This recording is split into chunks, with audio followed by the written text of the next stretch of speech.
जय जगन्नाथ सांगमाने नमस्कार दर्शक बंधु जय श्री गणेश। आजिर भिडियो रे देखिबा प्रभु श्री गणेशंकर दांत भांगिला केमिति। भगवान श्री गणेश को प्रथम पूज्य मना जाए। प्रथमे गणेश को आवाहन करा जाए, तापरे अन्य देवदेवी मानन को पूजा करा जाए। गणेश को पूजा करने समय रे आपण माने देखिथिबे गणेशंकर गोटिए दांत भग्न अवस्था अछि। तेबे किए सेई भगवान शिवंकर पुत्र गणेशंकर दांत भांगिया पाई साहस करथिले। तेबे चालंतु जानिबा एहार रहस्य आजिर एही वीडियो माध्यमरे। ब्रह्मा वैष्णव पुराण अनुसार गणेशंकर दांत को जीए भांगिथिले सीए आउ केही नुहंती परशुराम थिले। कथा अनुसार थरे भगवान परशुराम महादेवंक पाखकु आसीथिले। सेही समय रे महादेव माता पार्वती को प्रभु श्री रामक कथा सुनाउथिले। कथारे बाधा उत्पन्न न हेउ बोली सेथिपाई महादेव गणेश को बाहरे पहरा देबा पाई कहिले, आउ काहाकु मध्य भितरकु न छाड़िया पाई कहिले। सेही समय रे भगवान परशुराम कैलाश पर्वत रे पहुंची कैलाश द्वार सम्मुखरे भगवान शिवंक दर्शन करिबा पाई पहुंचिले। महादेवंक ध्यान स्थल रे पहुंची से नंदी ओ अन्य शिव भक्त मानकु भेटिले। आउ महादेव केउठी अछंती बोली प्रश्न कले। नंदी कहले, हे प्रभु महादेव तो एठारे नाहांती, आउ केउठारे अछंती आमे जानु नाहु। भगवान परशुराम महादेव को खोजी खोजी एक द्वार रे पहुंचिले, जेउठी कि गणेश पहरा देउथिले। सेही द्वार रे प्रवेश करिबा समय रे गणेश तांको अटकाई थिले। कहले, महादेवंक आदेश केही मध्य भितरकु प्रवेश करि पारिबे नाही।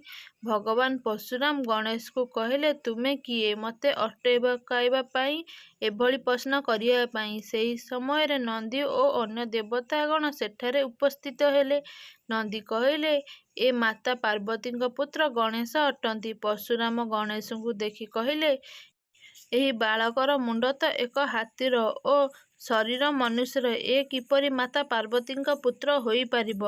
गणेश निजर उपहास देखि कहले, आपण मध्य देखिबाकू ब्राह्मण लागुछंती।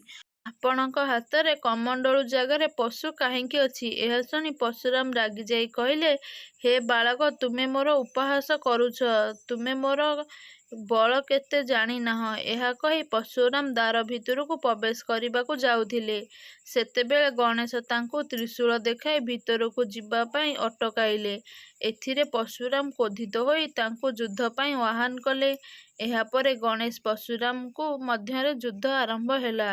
गणेश परशुरामक समस्त अस्त्र असफल करि देउथिले। परशुराम से तांकर समस्त अस्त्र चलेबा सारी देइथिले। शेषरे परशुराम महादेवंक द्वारा वरदान पात्र अस्त्र को गणेशंक उपरे प्रहार कले।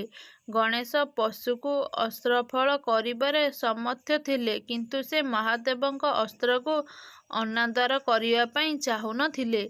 सेथिपाई से अस्त्रर आक्रमण एक दांतरे नेइ जाइथिले, जाहा फलरे तांकर एक दांत भांगी जाइथिला।